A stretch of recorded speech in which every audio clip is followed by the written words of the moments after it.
What happened in my case was when I was in school, I really had dreams and ambitions actually of owning an art gallery. And I had no money, just out of high school. And my plan was, I said, okay, I'll become a gigolo. I mean, what better way to make money, right? So, yeah, exactly.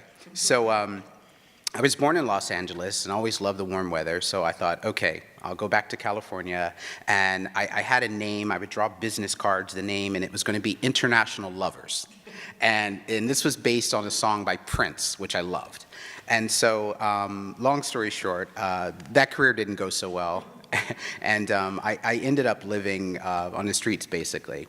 So I found a guy who had an upholstery shop, and I used to sleep on the table in the upholstery shop, and I'd leave during the day because his employees came in and so forth. So in time, I started to pick up photography again. I was sitting on the beach actually one day, and I was really down and I was crying, and I just didn't know what I was going to do with my life. I felt lost and disconnected.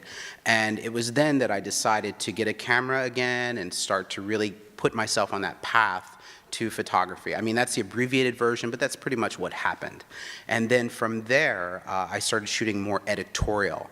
And the industry had changed so much, and it has changed even just in the last 5 years. I've been shooting professionally for 10 to 12 years, roughly, give or take. It took me a little while to find my voice and what it was that I had to say in a unique way. And I started out doing weddings, portraits. I would do all sorts of things, just trying to find my way and how I wanted to express myself.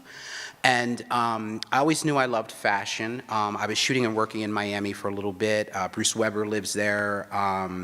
And what I found myself doing was, because I was connected with a lot of the agencies there, I was shooting a lot of the male models that Bruce Weber had shot with, almost all of them. I mean, not every single one of them, but all of the male models that I shot with had shot with Bruce, which was a nice thing.